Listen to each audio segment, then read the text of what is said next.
Okey, Assalamualaikum, salam sejahtera. Jadi ini adalah video tutorial untuk kita tunjukkan macam mana cara kita nak gunakan engrave machine ni yang under brand Laser Packer ni. Yang pertama sekali, bila tuan-tuan dan puan-puan dapat nanti dalam kotak, bila buka saja dia akan ada mesin ni lah. Tapi mesin ni dia datang berasingan antara parts ni dengan platform ni berbeza, dia bercerai. So kena sambungkan balik, dan cara nak sambungkan dia agak mudah lah. Okay? Boleh refer pada buku manual yang ada dalam ni.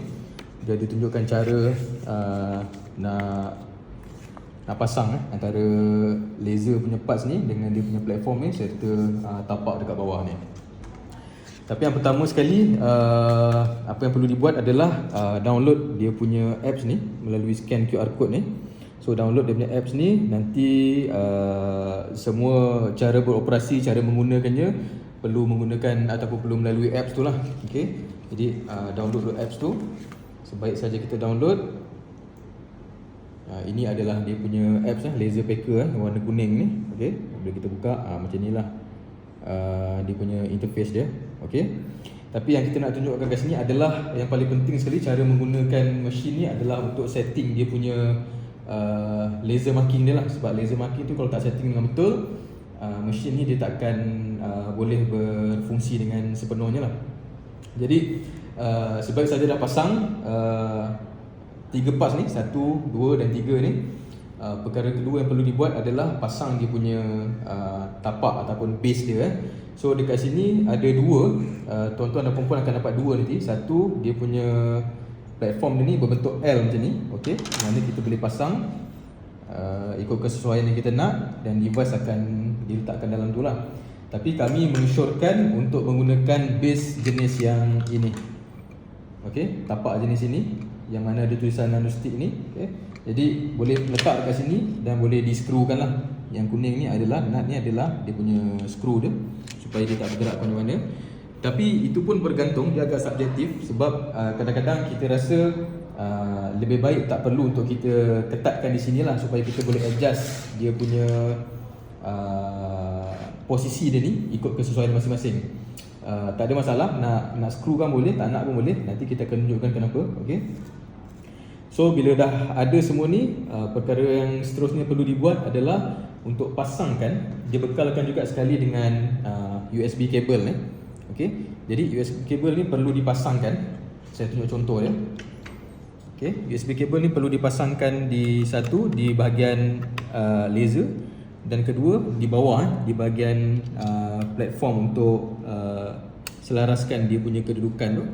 Okey, jadi bila dah pasang,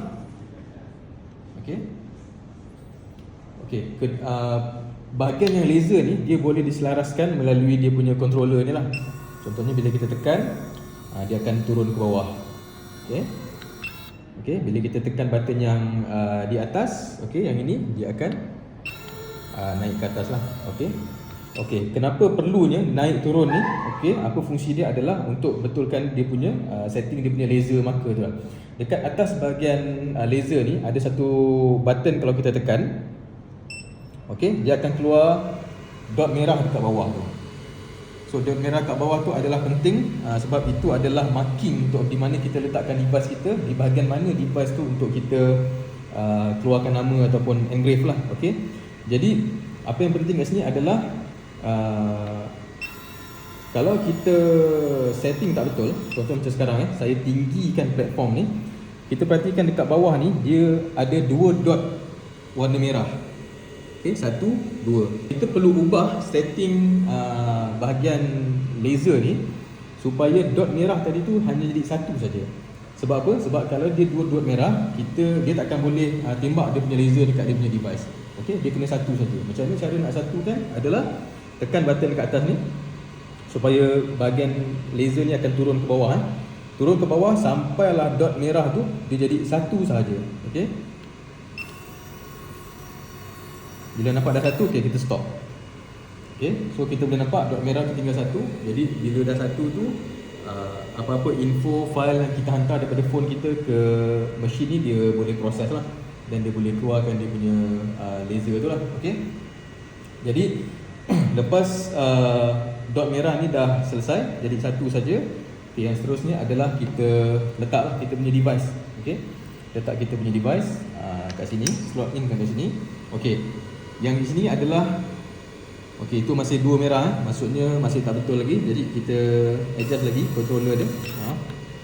Adjust lagi controller dia sampai dia jadi 1. Okay, sekarang 1 dot merah saja. Okay, jadi itu yang saya kata tadi, bergantung pada keselesaan tuan-tuan dan puan-puan sama ada nak lockkan platform ni, base ni ataupun tidak, supaya kita boleh adjust ikut keselesaan kita lah. Sebagai contoh sekarang ni, kalau saya nak dia dekat tengah, maknanya dot mati ni kat tengah, sekarang ni dah okey. Tapi katalah saya nak ke ataskan sikit, so saya akan ubah supaya dia ke atas macam ni pun boleh. Okey, bergantung pada keselesaan. Saya cadangkan atau kami cadangkan sebelum kita buat operasi engrave pada device customer yang berhajat, kalau boleh semua owner kedai eksklusif carilah apa-apa device yang rosak ke yang tak pakai untuk buat eksperimen dulu. Okey, kami di sini pun kami try banyak device juga supaya kita dapat setting yang terbaik, dapatkan posisi yang terbaik untuk setiap device kita, supaya bila kita dah confident dengan kita punya setting, bila customer masuk, so customer akan dapat hasil yang baik lah. Okay, so ini contoh dia. Okay, selepas tu bila ini semua laser marking kita dah setting, device pun kita dah letak elok kat mana tempat kita nak letak. Okay, seterusnya adalah kita masuk ke apps laser packer tadi. Okay, kita masuk ke apps laser packer, dia akan keluar macam ni. Okay, antara phone dan mesin ni dia akan dihubungkan melalui Bluetooth lah. Jadi kena onkan Bluetooth. Okay, sebab kalau kita perhatikan dekat mesin ni, selagi dia tak ada connection Bluetooth yang connected, lampu indikator ni dia akan berkelip-kelip. Okay, tapi bila kita on kan Bluetooth, okay,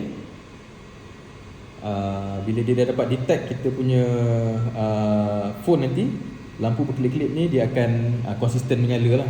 Okay, jadi apps ni pun tuan-tuan dan puan-puan kena explore banyak sebab features dia agak menarik juga, sebab kita boleh ambil gambar melalui kita punya kamera dan direct hantar ke device kita. Okay, kalau tak nak pun melalui album gambar pun boleh, apa-apa gambar yang ada dalam galeri phone kita pun kita boleh. Okay, clip art pun boleh. Tapi untuk video tutorial ni kita tunjukkan cara yang paling ringkas, iaitu dengan menggunakan teks nama lah. Okay, jadi dia akan keluar ni. So saya letak contoh nama saya. Okay, so kemudian kita ada banyak pilihan font kat sini boleh pilih lah sama ada nak solid, hollow ataupun tilt ke. Okey, kemudian pilihan font pun ada banyak. Contohnya katalah saya ambil font yang ini contoh ataupun nak yang lain pun boleh, tak ada masalah. Okey, so selepas kita pilih font apa yang kita nak, okey, kita tekan button next kat atas ni.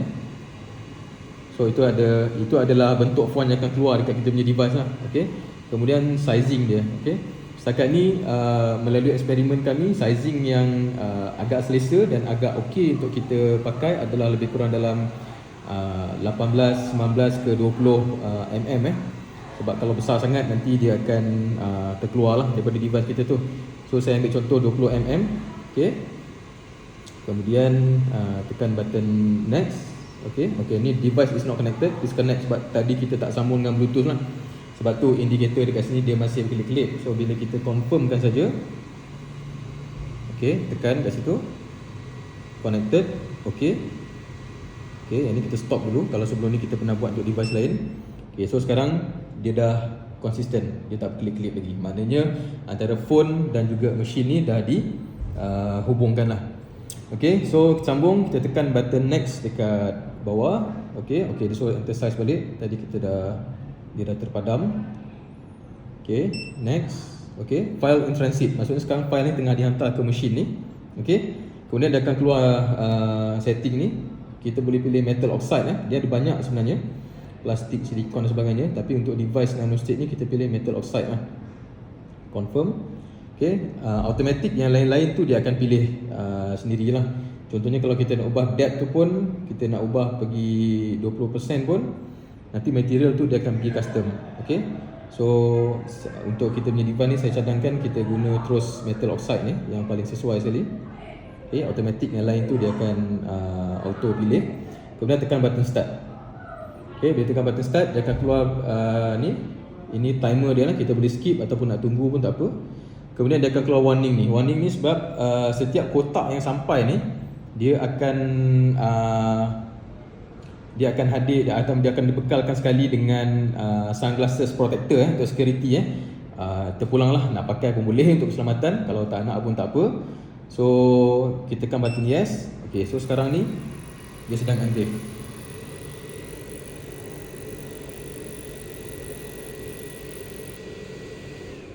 Okey, selesai. Sekejap je.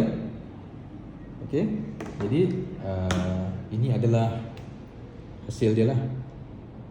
Ini adalah hasil dia yang kita dapat tunjukkan. Okey. Macam saya cakap tadi, benda ni dia perlu buat beberapa kali, perlu eksperimen sikit supaya kita dapat hasil yang terbaik. Sama ada kita nak tebalkan tulisan ke, kita nak adjust dia punya depth ke, ataupun kita nak cuba ubah material yang lain ke, yang tu terpulang pada tuan-tuan. Sebaik saja tuan-tuan dan perempuan dapat device ni, so boleh eksperimen lah. Tapi basic penggunaan ataupun cara menggunakannya adalah seperti apa yang kita tunjukkan dalam video ni lah. Jadi itu saja. Apa-apa boleh refer pada manual book yang dibekalkan, ataupun boleh juga Google. Kita tengok dekat Google pun ada banyak info yang bermanfaat. So itu saja. Selamat menggunakan mesin ni. Terima kasih.